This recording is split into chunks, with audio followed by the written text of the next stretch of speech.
Bumblebee was a fun film. I enjoyed it. I know some people didn't, but for the most part, I liked it a lot. People in my theater were cheering during the first 5 minutes, which was surprising to me. Like, it wasn't a Marvel film or whatever, but people were still cheering. I did go on opening night, though, so it was probably just filled with Transformers fans. There were a lot of great movie and G1 Fusion designs in that film, but we never saw Megatron. The movie, partway through its production, was changed from being a prequel to a reboot, and the Cybertron scene was added. It was a little last minute.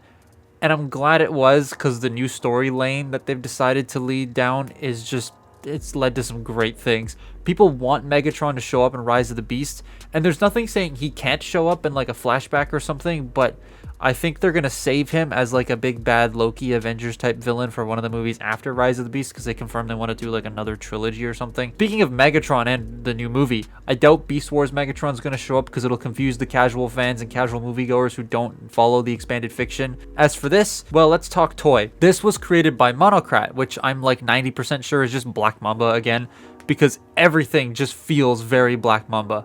And this was sent to me by Never Too Old Store again. They're a store based out of the US that have a bunch of cool things for sale on their site. Like, they added tons of old stuff since my Jazz video. They added a boatload of Dark of the Moon, Reveal the Shield, Hunt for the Decepticons, Revenge of the Fallen, and a lot more to their site. So go check them out, links in the description below. And if you use code TOYGUY, you'll get 10% off your first order.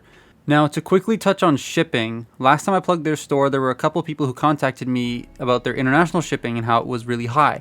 I relayed that information back to them, and they told me that they'd fixed a lot of it by removing certain service fees and stuff to make shipping a lot more accessible for people outside of the US. The prices are still randomly generated by the shipping company selected, so there's not much they can change there, but they are working on making it a lot easier for people outside of the US to ship things. And if you're in the US, well, then you have a ton of cool stuff on your hands. Monocrat Megatank is back up for pre-order, and so you can get it there. The discount code still applies, and it'll ship out within the next 2 to 3 weeks. And it's also on sale too, so definitely go check that out. Links in the description below. Thank you so much for sending me this. Now on to the actual toy. First, I want to say, look at what US Customs did to this poor old box. Pain. This thing is massive. It's really meant for 3.0 DLX toys, which I don't have. And I wasn't going to get this when it was announced because I don't have anything to go with it. But having messed with it a lot, and I mean a lot, it's pretty great. I still have some issues, and I will talk about those first. So what's wrong with it? Well, the joints feel strange. They're clicky, but like a weird clicky. They feel too stiff sometimes, and that does worry me about the longevity of them. And a lot of the plastic does creak when you squeeze it. Should be fine, but that is something to note. There are some loose bits, namely the wrists on my copy. They're very floppy. He also is always leaning back a bit. My copy likes to just lean a bit, and it's very annoying when trying to make him just stand up straight. You have to like twist the legs out and make sure his toes are correctly oriented, and then maybe he'll stand up straight. And his lack of forward motion at the ankles. That's just as important as an ankle tilt, yet they didn't include it. So it makes posing his legs very limited based on the range those toes give you. Those are my only real issues though with this guy. The rest of him I quite like. The paint is stellar. The dry brushing and the airbrushing done on him is very good. Most notably the shoulders, chest, and thigh panels. I love the airbrushed black to give him some form of shading and depth, and the dry brushing on the rest of him is consistent throughout and gives him a more roughed up look. That same dry brushing though can be a lot, specifically on the hands. There's too much there for my liking. Same with the cannon, which by the way, mine stays on perfectly fine since out of the box. So Jobby's problem probably is just his copy, which sucks, but at least he was able to fix it. I really like the parts detail. And what I mean by that is how the toy is using layering of individual parts to create the depth of detail on the arms and legs. I love this so much better than something like Challenger or Perukill where it's just flat panels with some greebling on it. They actually stacked pieces on here. The face sculpt is very flat though, like someone punched him hard in the face. You get two others. This face that mine came packaged with, funnily enough, and the faceplate one, which honestly I like it. It's here because of copyright, and like they think this would stop anything. It won't. It really won't stop anything, but they thought it would. But it is a cool little like battle mask thing. I like it. His cannon is massive. His arm schlong is really freaking big, and it can be heavy at times. My copy has a loose waist. Yes, I know how to fix it. but the cannon does make it sway in certain directions every now and then in a particular pose, so that's a little annoying. He also comes with this badass sword that I have opened boxes with. That's how sharp it is. It's a cool looking sword. I just wish the wrists could tilt up and down as well as swivel to give him a little bit more sword posability. The cannon lights up, which is cool, and the eyes do. However, it's just one LED in the middle as opposed to two LEDs, so it looks weird with like just one Zaku eye behind it as opposed to two eyes. I don't like the way that they did the eyes. Did I mention how absolutely massive this guy is? Because he's big. Like, big. Like, he's very, very big. Posing is great other than the feet being a bit bothersome with their limitations. I kind of wish he had double elbows too, but here, listen to this.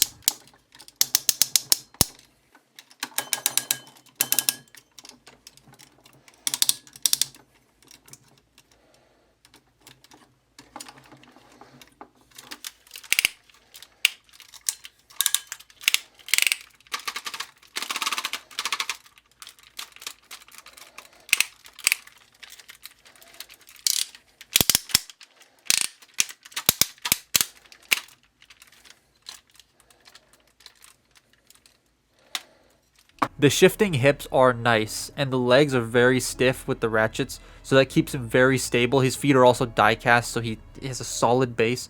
Transformation I'm going to walk you through though, because there are some things worth pointing out and some bits worth noting that the instructions are garbage. So here you go. Okay, this is gonna be difficult. So there's a few things I wanted to walk you through with this conversion because I'm so far away right now because the instructions suck. They want you to start with the legs first, and I highly recommend not doing that. I don't know why I punched the desk, because you want to work on the upper body. That way he's still standing when you do it. Because if you do the feet first, then you have nowhere to put the robot while you're doing the stuff on top. So we'll start with the stuff on top. As you can see, he's leaning back again. It's so annoying. Just pull this out, rotate it around. I like to do this part first too.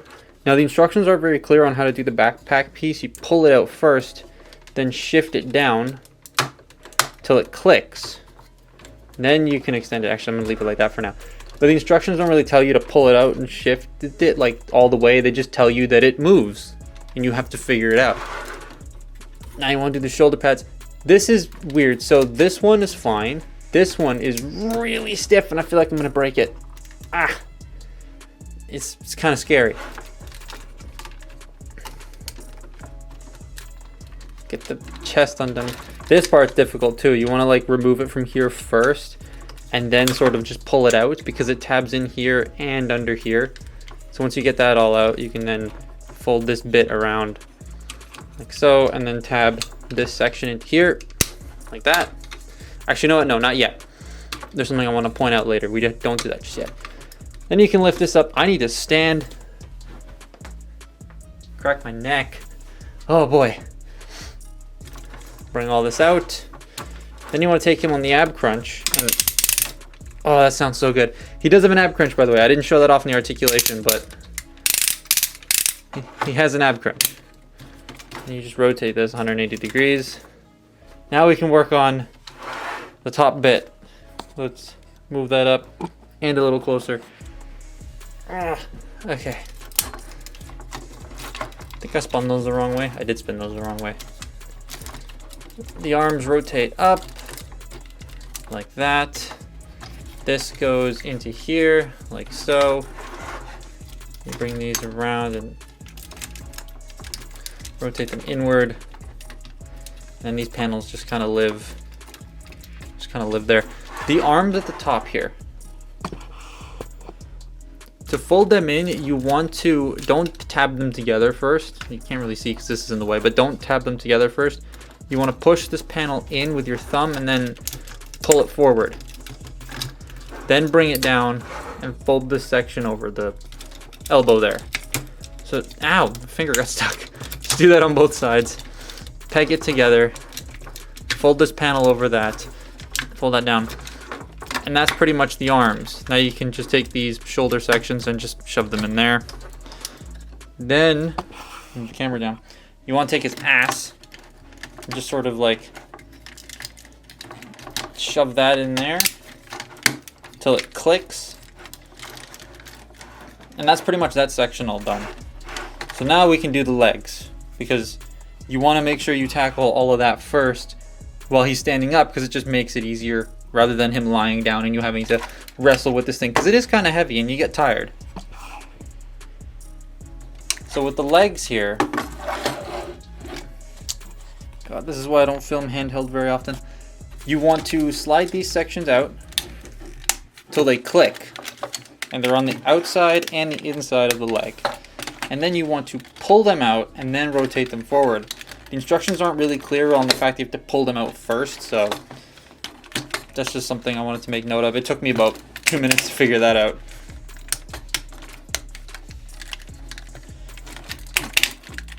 So once you have those out, oh, readjust my knee here. You want to then come under here and just sort of like undo the PP section and then bring it out. I had someone ridicule me for saying that. Like, hey, you shouldn't use the words like poo-poo and PP. You're 20 years old. Bruh, it's a review on a toy and I'm having fun. Shut up. So once you get that done, this is the reason why you don't tab this section in. Oops. You have to focus on the... There you go. These two tabs have to go into slots in here, but once these are in place, they don't move. And once this is in here, you can't flex this piece. So you don't want to tab it in just yet. You want to get it in to where it needs to go first, both sides, and then get the tabs into their slots. I got one in. There's the other. Ah.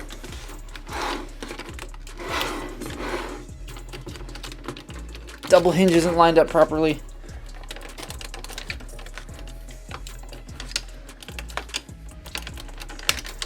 Come on. This part's a pain in the ass.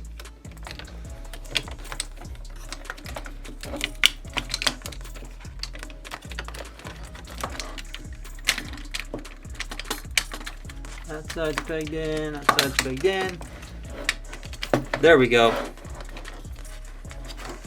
Put that cross section in place. And that was probably all out of focus, but that's that bit. Now let's move this up.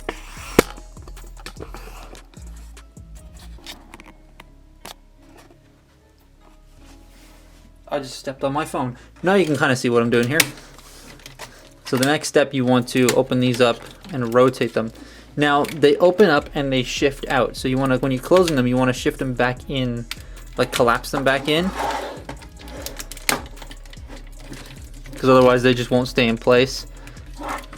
And they're a little annoying to get everything lined up. This also out of focus. There we go. Come on.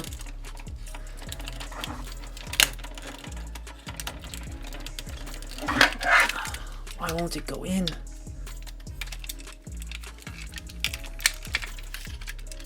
Nah, whatever. I'll fix it later. That happens a lot during this transformation, is whatever. Now, you want to take the legs and rotate them 180 degrees at the knee swivel. Fold up the toes. Now this part's a little tricky too, is getting the treads out of here. You want to spread these ankle sections open a little bit and then pull it out. Now when going back into tank mode or robot mode, this little flap of tread right here, you want to shove underneath that first when you go to fold it in. Otherwise it's not going to really go in that well. Just get all that out, rotate it.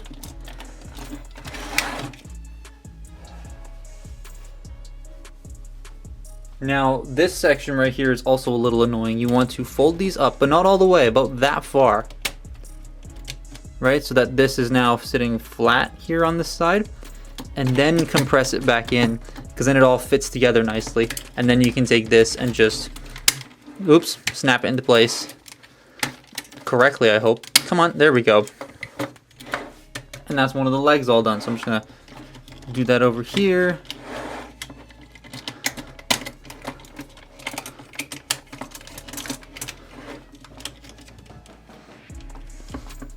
Like once you get the hang of this transformation, it's very easy to See, this is why you want to make sure it's flat, because now it's not. The transformation, once you get the hang of it, is quite easy and actually quite fun to flick back and forth. So I did catch myself doing that quite a bit when this was at my desk. Alright, so now that that's all done, you want to fold out these little tabs on the side here of the tank, and then rotate the legs.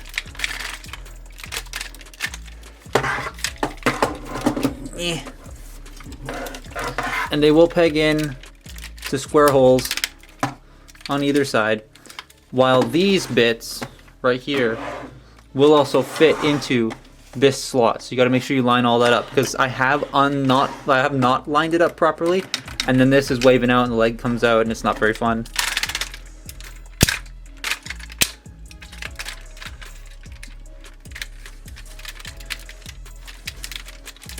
See, now it's not lining up.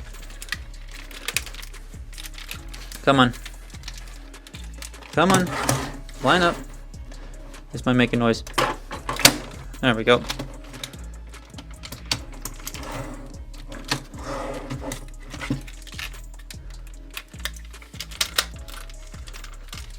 There we are. Alright, so that's pretty much the body of the tank. Then you take the cannon, peg it in, pull that over, and tank mode. Tank mode is massive. It is a metal slug and it looks great. The Mega Cannon doesn't rotate, but like, I think it's supposed to be like an artillery tank that doesn't rotate, so that's fine. I don't know tanks. The little one up top though does rotate and go up and down, so that's pretty cool. The detail hasn't changed at all, but the detail on the robot that carries over still looks on point and looks great. The treads are cool, and he has these little rolling wheels so you can push this brick around if you really wanted to. He doesn't move very well on carpet, but on like a solid surface it's fine. Like, it doesn't do much in this mode, but the detail on display is incredible to look at. It's no different from the robot mode, but it's just nice that all the paintwork and detail still line up in vehicle mode and in robot mode. It's just nice to see those two. Here's some like macro shot of all the details so you can just soak it all in.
It's very cool. If you have some of the other 3-0 Bumblebee movie characters, then this would work pretty well with them. The only thing that throws it off for him is the exposed joints look very plain, and on a 3-0 figure they don't look like that, so there's just but it does have to transform, so it's give or take. Or if you're like me and you just want to buy whatever you like because you buy whatever you like, then this is great. I did get ridiculed for buying what I like and not sticking with buying only a specific theme, and like, bruh, that shouldn't concern you. It's not your collection, it's mine. But it's a really solid toy. It has great paintwork and may or may not be lead, but oh well. It is cool and I recommend it. It's expensive, but it's as expensive as a 3-0 figure and it transforms. So you have that going for it as well. But that's my look at Monocrat Megatank. Thank you, Never Too Old, for sending this my way. Follow me on Twitter and Instagram, and I'll see you next time. Bye-bye.